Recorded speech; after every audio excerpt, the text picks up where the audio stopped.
In 1956, when the civil rights movement was moving forward after decades of fighting segregation, activist Alice Wine wrote a song, Eyes on the Prize, based on a gospel song written decades earlier.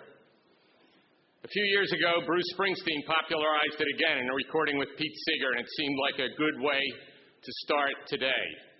Music can carry us forward in tough times, and CWAers and working families, as we all know, are living through tough times. But our theme this week will be that it is not hopeless. It's just hard. And we've done hard before, and we will do hard again.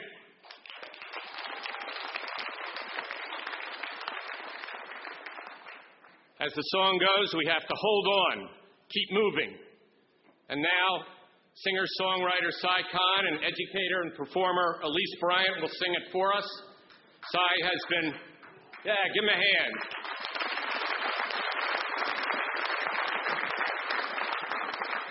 Cy has been writing songs and performing for nearly 40 years and organizing throughout the South. Like Bruce Springsteen, he has performed with Pete Seeger many times. Earlier this year, he retired as the director and founder of Grassroots Leadership in Charlotte, North Carolina. Elise Bryant is a professor at the National Labor College, founder and director of the D.C. National Labor Chorus, and a leading educator and cultural leader of our movement. Hit it. Come sing with us. All in Silas, bound in jail, had no money for to go their bail. Keep your eyes on the prize. Hold on, hold on. Hold on. Hold on. Hold on. Hold on. Keep your eyes on the prize. Hold on, hold on. You can sing. Now, all in Silas became the side. The doors opened and they walked out. Keep your eyes on the prize. Hold on, hold on. Hold on, hold on, hold on. Keep your eyes on the prize. Hold on, hold on. The only thing we did wrong, we stayed in the wilderness a day too long. Keep your eyes on the prize. Hold on, hold on. Hold on. Hold on. Hold on. Keep your eyes on the prize. Hold on, hold on. The only thing we did right was the day we began to fight. Keep your eyes on the prize. Hold on, hold on. Hold on. Hold on. Hold on. Keep your eyes on the prize. Hold on, hold on. The only chain that we can stand is the chain of hand in hand. Keep your eyes on the prize. Hold on, hold on. Hold on. Hold on. Hold on. Keep your eyes on the prize. Hold on, hold on. Now Paul and Silas, found in jail, they had no money to go their bail. But Paul and Silas began to shout. The jail doors opened, and they walked out. Keep your eyes on the prize. Hold on.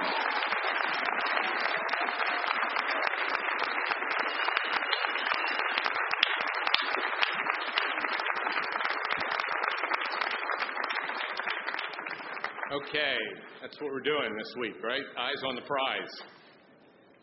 Can we keep our eyes on the prize? Can we hold on?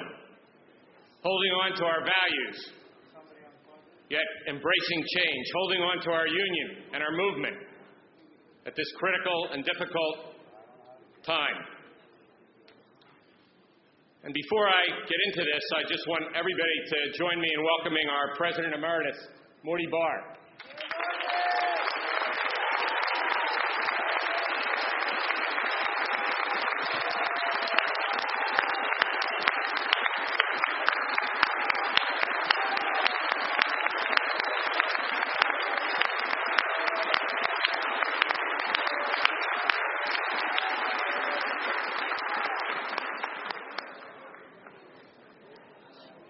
In case you didn't notice, we have no guests at this convention. There's no guests. We won't need a motion to ask anyone to leave. This year, the yellow badge says family, friend, ally. Family, friend, ally. We don't have time for guests. We don't have room for guests. We're in this fight together. It's just us here.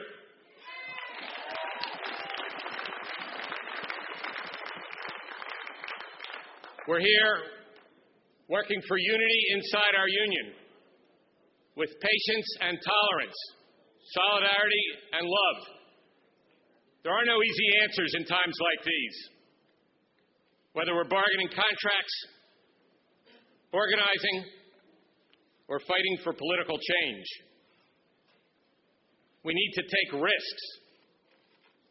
We won't all agree about the internal changes that are before us today and tomorrow. We won't all agree on the kind of coalition building we will propose here to rebuild this movement. But I am convinced that together, this week, we can move forward and lead. We're all aware of this. The current situation for this union, for our movement, is serious and urgent. The U.S. labor movement remains locked in a downward spiral, our triangle in reverse, with falling membership, nearly all defense in bargaining, organizing rights near the bottom of the 20 largest world economies, falling real wages in the U.S. now for 40 years, and a political system at the federal level that is all but paralyzed despite the 2008 election results. In terms of membership, 2009 was the worst year ever for U.S. labor, ever, with the loss of 800,000 union jobs, including 30,000 CWA jobs and members. Few of our members were laid off. Many left with enhanced retirement, not necessarily their first choice. But as we will hear from Ray Myers and the RMC leaders, it's up to everyone here to sign up retirees and keep them in our movement. These 30,000 should definitely realize the difference that CWA and you, their local leaders, have made and will make in their working lives and as retirees. They should realize our commitment to Social Security, retiree health care, and Medicare, and stick with this union and our movement. But we need to make sure that we ask every one of them to join the RMC and to be active in it.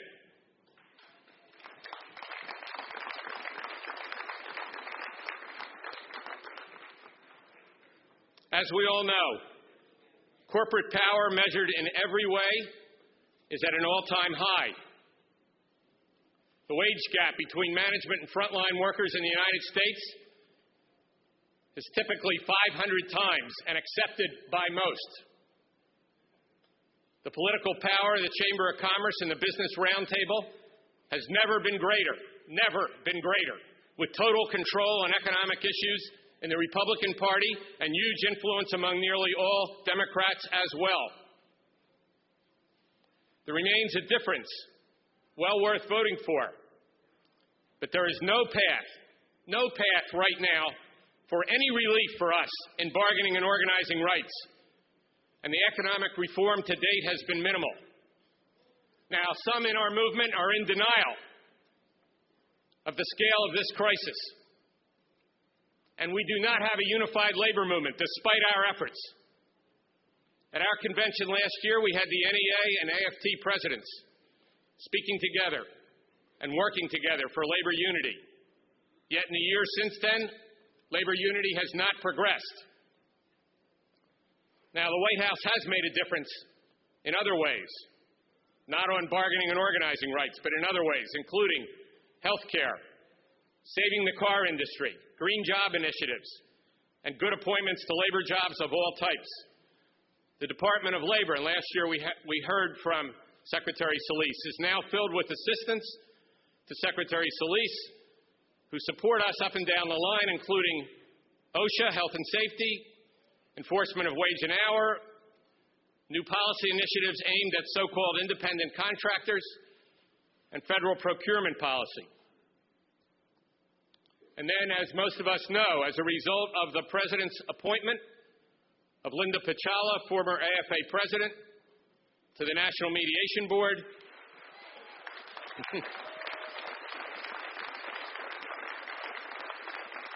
AFA, CWA filed for the largest U.S. representation election in years, 20,000 flight attendants at Delta, including 7,000 at Northwest.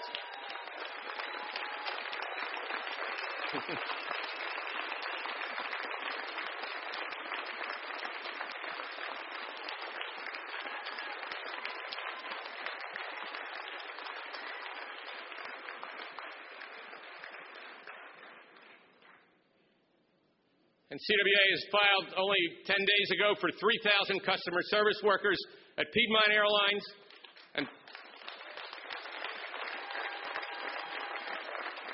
20,000 more customer service workers are organizing right now at American and American Eagle.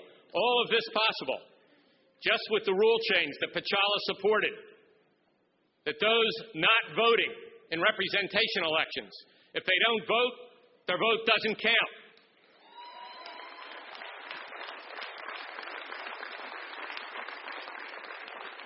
In other words, now there will be a yes or no ballot. Non-voters are no longer no's. And almost alone for years among transportation labor leaders, our own Pat Friend has championed this change that now is the rule at the National Mediation Board. And as Pat retires at the end of this year, among many achievements, this change and the massive organizing it is generating will remain her legacy. Thank you.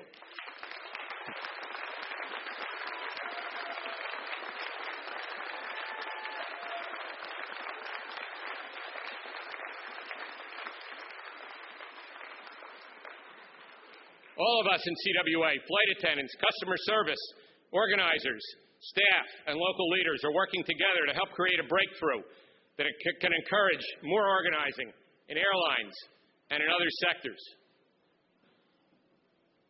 But in our other, and I should add, tomorrow in the organizing section, we will recognize 14 local unions here who, despite these times, each of which organized more than 100 members in new units in the last year.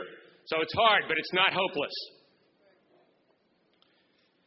But in our four other key industry groups, aside from airlines, most organizing is effectively blocked by management that lets workers know that their career is on the line if they join our union. Manufacturing, telecom, media workers, all confronted with the most savage tactics in 75 years.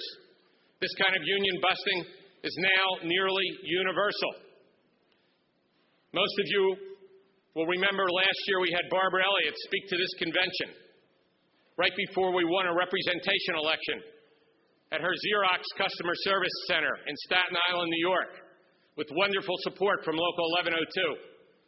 Well, just days after that convention, we won the election. But Xerox is still challenging the outcome a year later at the NLRB. Xerox has not come to the bargaining table for 1 minute, but they had time to fire and transfer dozens of our supporters, despite huge support from New York electeds. 2 weeks ago, District 1 Vice President Chris Shelton met with the General Counsel of Xerox, who made a so-called offer that if we dropped all the charges and complaints now awaiting trial at the NLRB, Xerox would agree to another election. This kind of arrogance, intolerance, and abuse must stop, and only we can stop it. This convention sends a message loud and clear to Ursula Burns, the CEO of Xerox. We will stand with the workers in Staten Island for as long as it takes, and we will now attack Xerox across the board unless they come to the bargaining table.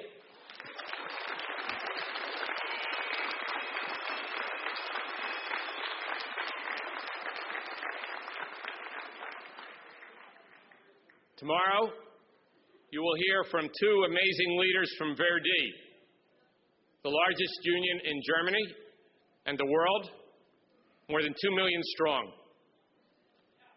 Otto and Cornelia have been leading the effort in Germany to stop the union busting by T-Mobile in the U.S. Together with Verdi, we have formed the TU. So workers at T-Mobile USA know they are joining not only CWA, but also Verdi. More on this tomorrow.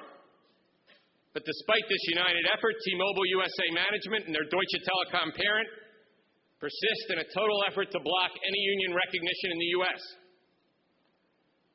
Workers' rights in the U.S. now resemble Mexico. No exaggeration. And not any of the other large global democracies. We need to take this to heart. Understand this is a total reversal over the last 50 years, and now on our watch. We can't pretend it will get better with time. In fact, it will get worse unless we stop it, taking risks and trying new strategies. Our public sector members in states like West Virginia, Texas, Mississippi, Oklahoma, Utah, Arizona, and others have no current path to bargaining rights either. But we continue to fight for federal legislation that would provide minimal bargaining rights for public safety officers. And recently, the House adopted this legislation, but getting it through the Senate will be tough. This will be on the agenda for Wednesday and Thursday. We will ask everybody here, whether you're public safety, public sector, wherever you come from, to carry that fight with you in your meetings on the Hill. These are minimal bargaining rights that in every other democracy people enjoy. And in this case, we can only pass these rights for public safety officers, and even then it's bottled up in this Senate. Now, at this convention, we will consider change on many fronts, internal and new coalition initiatives to take on national change. Internal changes, supported by our executive board and the Ready for the Future Committee, chaired by Jeff and with broad support from local officers across the union. 5 years ago, we started down this road. At the 2005 convention with Ready for the Future Resolution 1. In 2006, we adopted an 11-point program, including the Steward's Army, coordinating telecom work in D.C. with the EVP, the Strategic Industry Fund. In 2007, we adopted the proposal to increase executive board diversity with 4 wonderful local leaders. And in 2008, established the Canadian region. The current issue of the CWA News, which you all have, documents 13 different SIF campaigns across our union, across all industry groups. Ready for the Future 3 in the packets documents the 5-year progression, as well as the proposals before this convention. Those proposals include combining C&T and telecom, merging Districts 2 and 13, providing a voting seat on the executive board for the Canadian director, and moving to biennial conventions. These changes are not easy, but together they not only create a stronger and better focused CWA, but they will lead to savings of nearly $2 million per year for the national budget and millions more for local union budgets. Less than 2 weeks ago, I attended a District 13 meeting with Jeff and Chris Shelton, Ron Collins, and several District 2 staff and local leaders.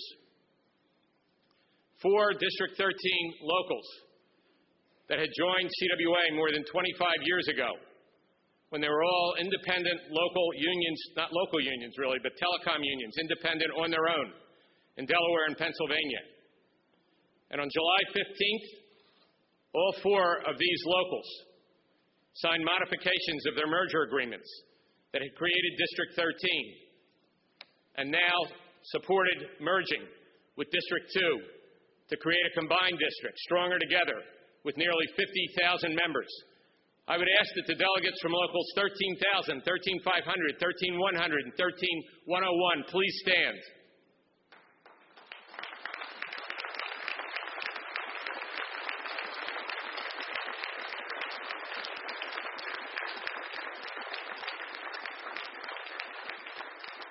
These delegates demonstrate to all of us that change is possible when we have the leadership and courage to change. I would also like Vice Presidents Mooney and Collins and all the delegates from Districts 2 and 13 to stand. They are doing what their predecessors could not do for 25 years, uniting their districts. If you adopt the merger resolution before you,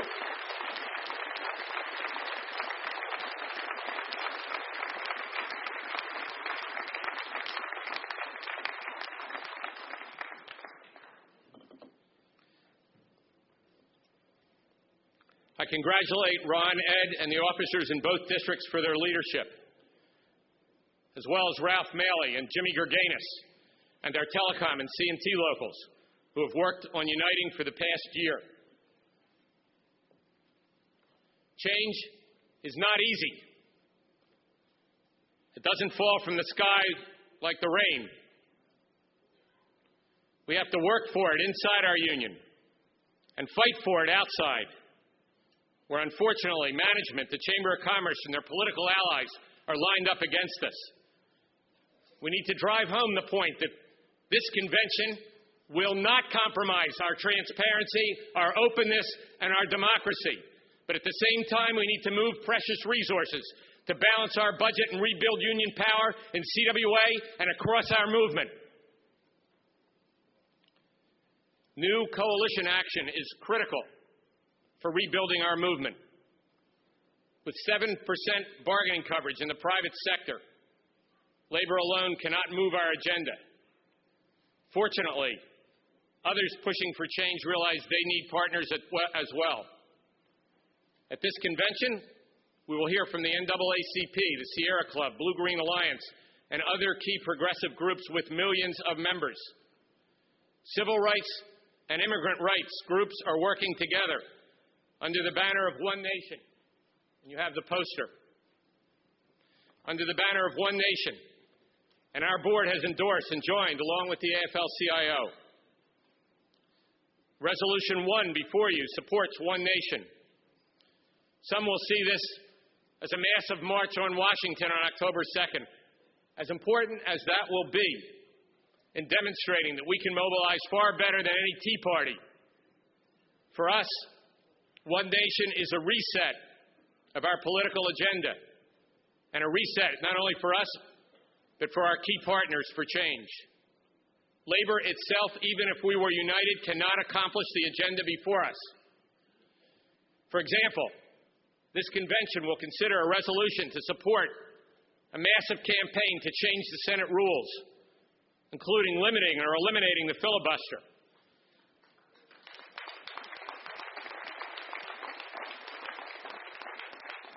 So when a majority of the Senate wants to take action, they can. Our Constitution provides that Texas and Wyoming have the same representation, even though Texas has 50 times the population. But it's not our Constitution that provides that a minority of senators can prevent Senate action. Right now, there are more than 400 items passed by the House that await Senate action. Yet the House has 435 members versus only 100 in the Senate. And nobody believes in the House that their rules prevent fair debate. We need to speak truth to power here. There is no hope of any meaningful restoration of private sector bargaining rights as long as we have these Senate rules. We were fortunate in the past we had a two-party system with some senators from both parties committed to workers' rights. That was true in 1935 when the National Labor Relations Act was passed. And again in 1974 when Gerald Ford signed the extension for health care and nonprofit workers, again supported by many Republican senators and most Democrats. But today, in the Senate, bipartisanship is over, and we can't wait for miracles to save our bargaining rights and this labor movement.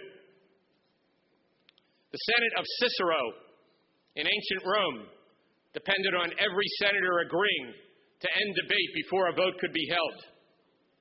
Our U.S. Senate today has more in common with the Senate of ancient Rome than any other legislative body anywhere in the world today. This executive board is asking this convention to send a clear signal to the U.S. Senate Stand with us for democracy and workers' rights, and we will stand with you. But if you run for office defending the current rules, we will not work for you, and we will look for candidates who will work with us.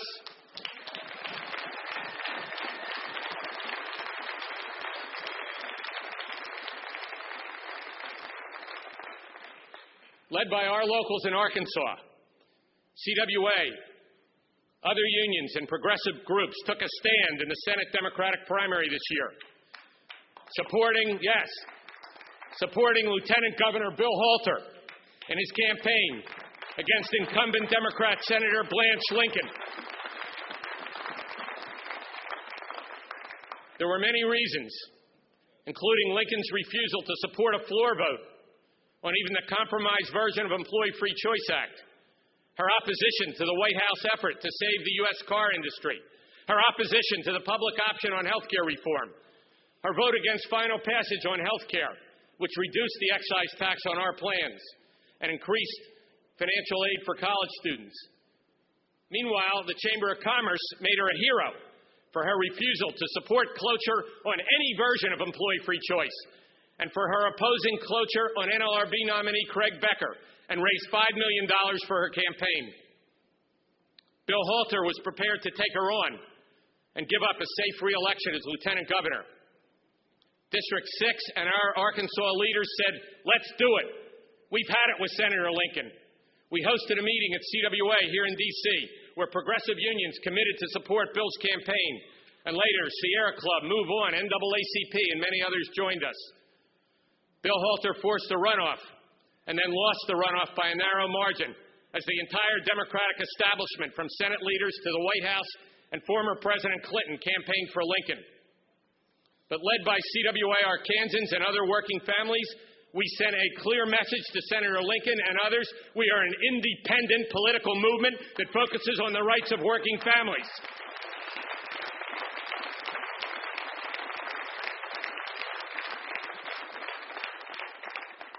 Even in Arkansas, with only 4% of working families with bargaining rights, we can make a difference. Now it is my pleasure to introduce Lieutenant Governor Bill Halter for a special address, and then I will return to conclude my remarks. Bill.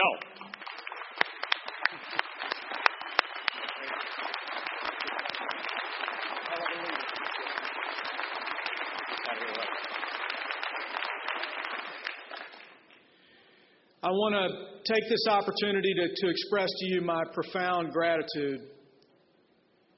Without you, we would not have been able to do what we did in a remarkably short period of time. Without the men and women of the communication workers in Arkansas, I would not have run. Simply would not have happened.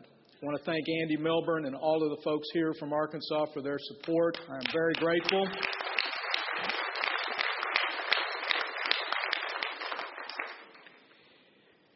If you don't mind, I want to pick up on the leadership of Larry Cohen. Since my speech is on these notes, it won't be long. But I will tell you first, thank you, Larry, for a remarkable introduction. It reminds me, actually, of my first experience in politics. I worked for a congressman named Morris Udall, and many of you will remember that Mo Udall ran for president in 1976, and he came close every time in primaries with Jimmy Carter. And to tell you how important it is to have a great introduction, I'll just relate to you a story, a true story about Mo Udall. He was trudging through the snows of New Hampshire, and he was determined to get every vote. So he walked into a barber shop in New Hampshire, and he walked right up to the barber, and he thrust his hand out, and he said, "My name's Mo Udall, and I'm running for president." And the barber looked at him and said, "Yeah, I know. We were laughing about that this morning."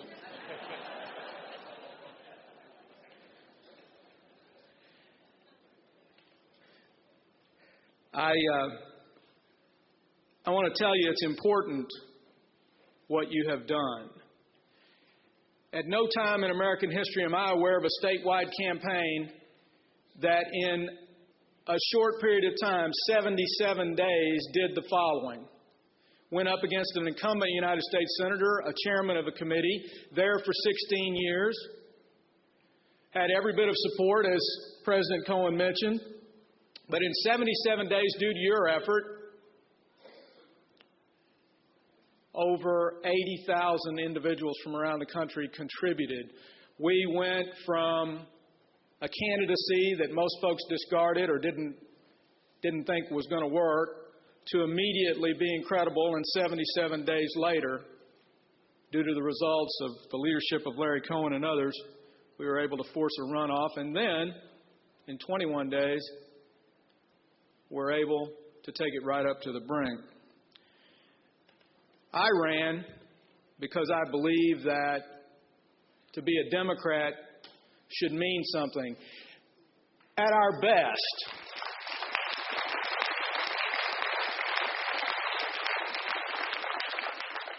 when Democrats are at our best, we do everything we can do for 3 generations of Americans. For our young people, we do everything we can do to make sure that they have what they need to live up to the fullness of their God-given potential.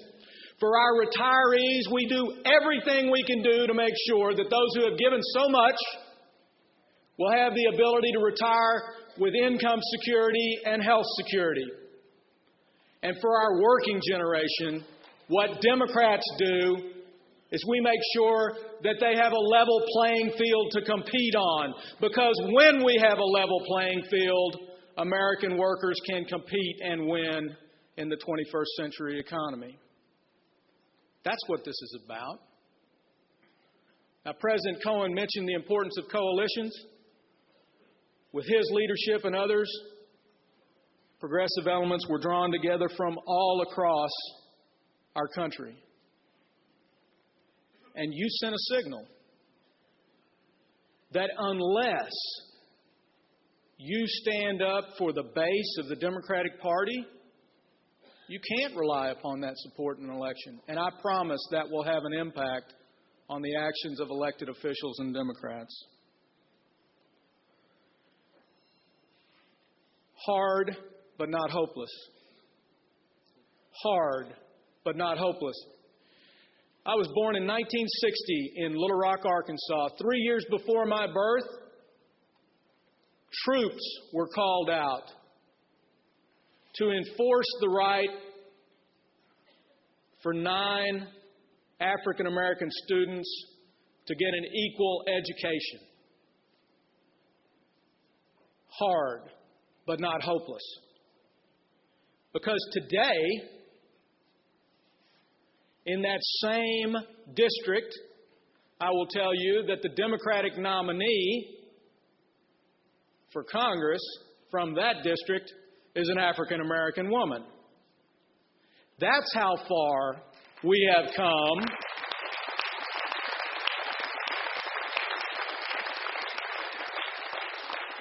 That's how far we have come.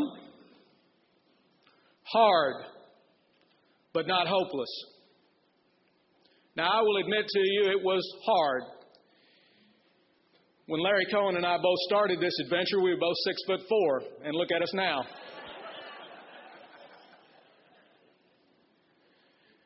But I am convinced that if we together continue to fight and bear down, that a future Lieutenant Governor of Arkansas will come to a future Communications Workers of America convention and talk about all the things that they have accomplished together to advance the interest and the hopes and the prosperity of American workers. I can't tell you what those things will be, but I can tell you this. If you continue to fight, if you continue to reach out to work with other groups, I know that my 3-year-old girl, my 1-year-old girl, will be profoundly proud and grateful for what you, as the Communication Workers of America, will have done for them and for generations of Americans, and for many of them that they won't even know it. But you will have done that. Hard, but not hopeless. If you stand with other progressive candidates in the same way that you have stood with me, I promise you that this will work out. My background, in high school, I was a running back. I didn't gain a yard without the work of an offensive line. I had some great offensive lines in my high school days, and I've had some great offensive lines over the course of my career.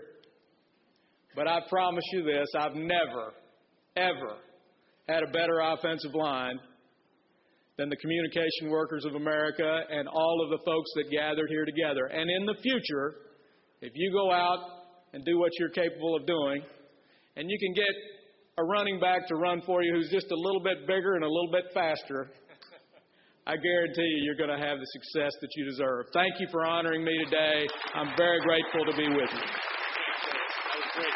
Thank you for coming. Thank you.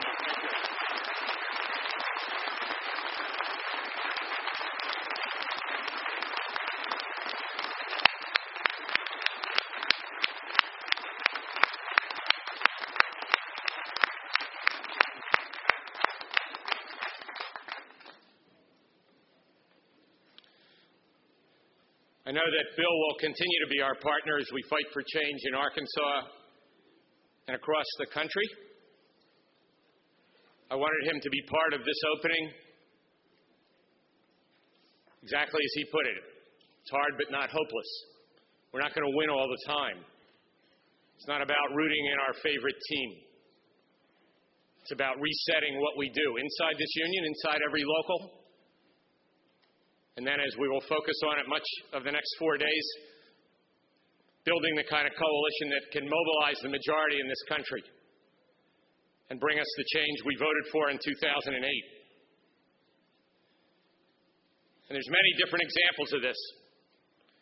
What does independent political action mean? Each local has to define it. What does independent political action mean? In New Jersey, independent political action means unifying progressive labor, civil rights, Greens, and community. While some Democrats there will support the right-wing governor's attacks on public services, pensions, and benefits, and jobs of our members.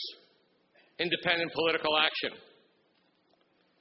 Our strategy of independent political action also means we develop new allies. In addition to One Nation and the NAACP, we're working with the Sierra Club to bring 1 gigabit internet connections to rural towns and their anchor institutions, schools, hospitals, libraries. Later today, we will hear from the chairman of the FCC, Julius Genachowski, about this and other aspects of the National Broadband Plan. But if we don't organize with partners like Sierra and others, that will be nothing but a plan. We need a combination of public and private sector investment so that our members can build, maintain, and support the networks of the 21st century. We are also working for sustainability in other ways, supporting environmentalists and working for clean energy and green jobs. There's a resolution before you on green jobs and sustainable economy. IUE CWA led this initiative with their work on green manufacturing, from wind power to hybrid batteries. And then this year we expanded it with our focus on rural broadband. But most important, we are moving to build a strong coalition with all these partners and key elected officials to change the archaic Senate rules. This threat of a filibuster keeps blocking majority action on everything, even White House nominations. Our own Vice President, Bill Borman, was nominated by President Obama months ago to be the public printer, the head of the government printing office. And like some, yes.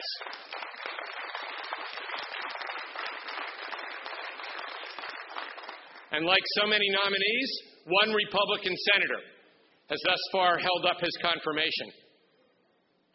A simple majority of the Senate next January, it's all it takes, can adopt democratic rules where after reasonable debate, a majority can act on nominations and on legislation. including our priority issues. This is not a revolution. This is just basic fairness and democracy, and it is within reach.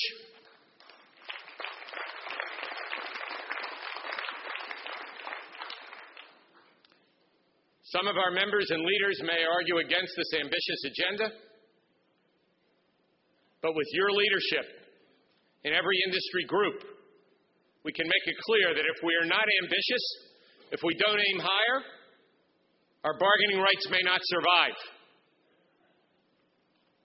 Anyone tired of bargaining solely on defense should understand that either we move forward or we fall back. We need bold action and leadership to move forward. I am proud to work with Jeff, Annie, and this executive board, all determined to move forward. But it's your leadership that's the key. Our representation of our members in bargaining and contract administration will always be the backbone of our work. In addition, we will continue to support innovative training programs in media, telecom, and manufacturing through CWA Net, and new health and safety strategies, such as the first safe patient handling lab led by healthcare locals in upstate New York. We will continue to develop Steward's Army education in every industry that links that representation to the overall power of our movement. For example, this draft of telecommunications leadership training available in our booth, it's still a draft, will be developed in various formats for districts and the telecom sector. Using strategic industry funds, we will develop clear strategies for bargaining, organizing, and political action. These strategies may be somewhat different, recognizing the autonomy of our districts and national units, even when we share common employers. And we get it. We would all prefer that these strategies were simpler, as they were when most of us joined our union. We would all prefer that we all agreed on these strategies, including our bargaining strategies, with a common employer. But the real truth is that the autonomy and democracy we prize in every local is also there in our districts and our sectors. In times like these, there may be different bargaining strategies in different groups or bargaining units. And I realize in our bargaining with AT&T, in particular, that stress is very apparent. And the telecom vice presidents who work regularly with Executive Vice President Hill are well aware of it as well. And I commit to you, to all of you, regardless of where you work or what employers you have in your locals, that we will all work harder to coordinate bargaining and mobilization that unifies us, even in these toughest of times. We will go the extra mile to make sure that not only the Executive Vice President and telecom vice presidents communicate and work together, but that we will coordinate better between local leaders and bargaining teams in all industries and employers. It's hard, it's not hopeless. But we can't pretend that we all agree and have the same bargaining priorities if we don't. We can't pretend that one size must fit all, or even that we can all bargain at the same time, strike at the same time, settle at the same time. In the U.S., in the last 18 months, there have been no strikes of significant size. This is all tied into this 7% bargaining rights, the lowest since 1900. In Canada, where collective bargaining is much stronger, our members and others have been more likely to strike, but even there it is grim. Canada's largest private sector union, our alliance partner, the United Steelworkers, recently ended a one-year strike at Vale's nickel mine in Sudbury, Northern Ontario. This was the largest, longest, and strongest strike in North America in recent years, and there was little change from the pre-strike offer. We're not here to paint necessarily always a pretty picture. It's hard, but it's not hopeless. This union's not afraid to strike. We have a $400 million strike fund. But workers in each situation size up the outcome and the tactics and act accordingly. And let me be clear, this union will strike when bargaining teams are convinced it's the best tactic and this executive board approves a strike. We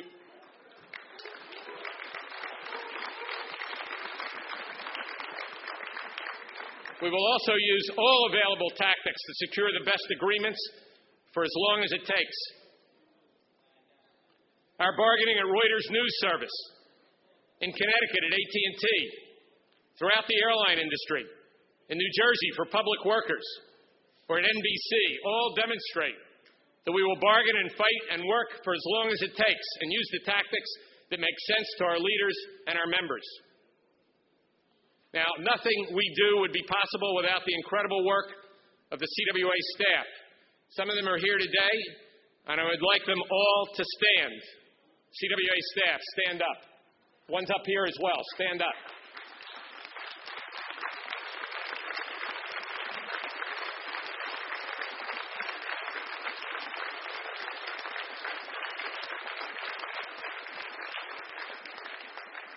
Because of membership losses, there are fewer of them. And like the rest of us, they have more to do than we can accomplish. But without their leadership, all of our goals would be out of reach and nothing but dreams. We need to appreciate all of them. And I particularly appreciate those who work with me every day. For me, you are everything. So whether it's representation, organizing, or political action, all of us here need to reset, chart a positive direction. No matter how difficult our present situation may seem, it's hard but not hopeless. We create change by working together, developing a strategy, a plan, and executing it. We then learn from our results. We reset and we go at it again. We need to work at our unity. We need to work for change inside our union. We need to practice tolerance when we disagree. And we need to redirect our resources in these toughest of times. We need to work to build alliances and not expect them to be easy or automatic. As in Arkansas, we need to hold elected officials accountable, not just work on elections, as we build an independent political movement that answers only to working families. We need to build our union, as we have done, on all three sides of the CWA triangle.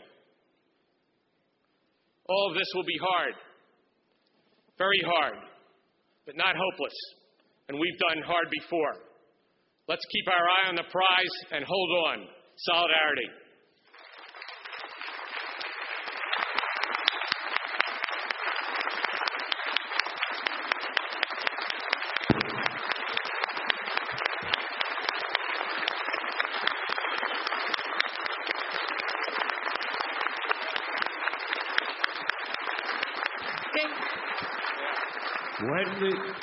When the union's inspiration through the workers' blood shall run, there can be no power greater anywhere beneath the sun.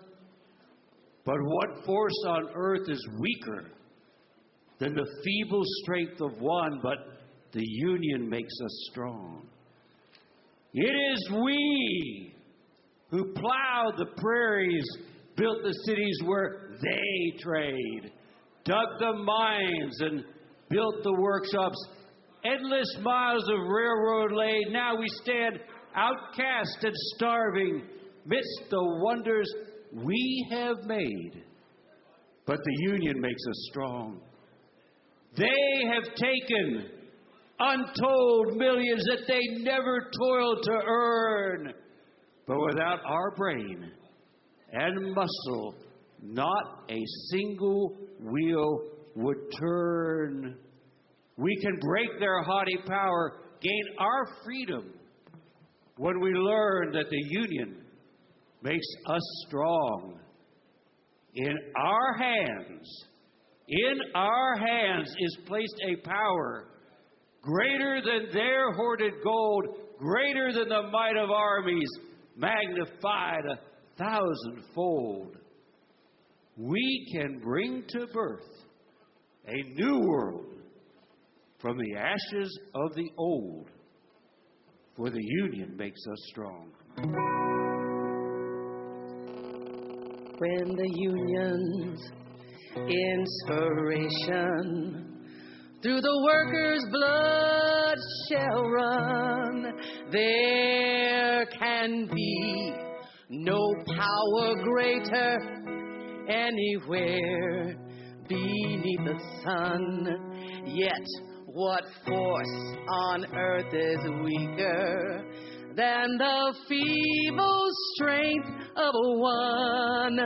But the union makes us strong.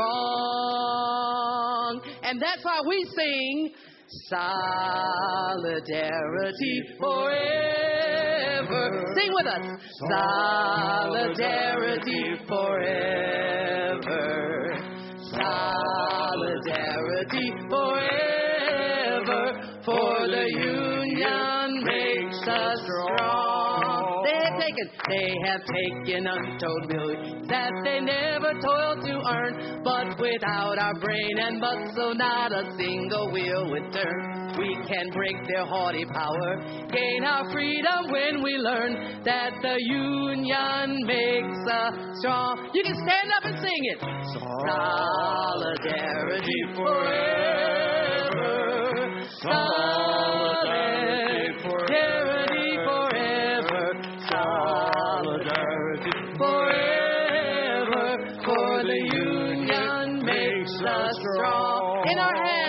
In our hands is placed a power greater than their hoarded gold, greater than the might of armies, magnified 1,000-fold.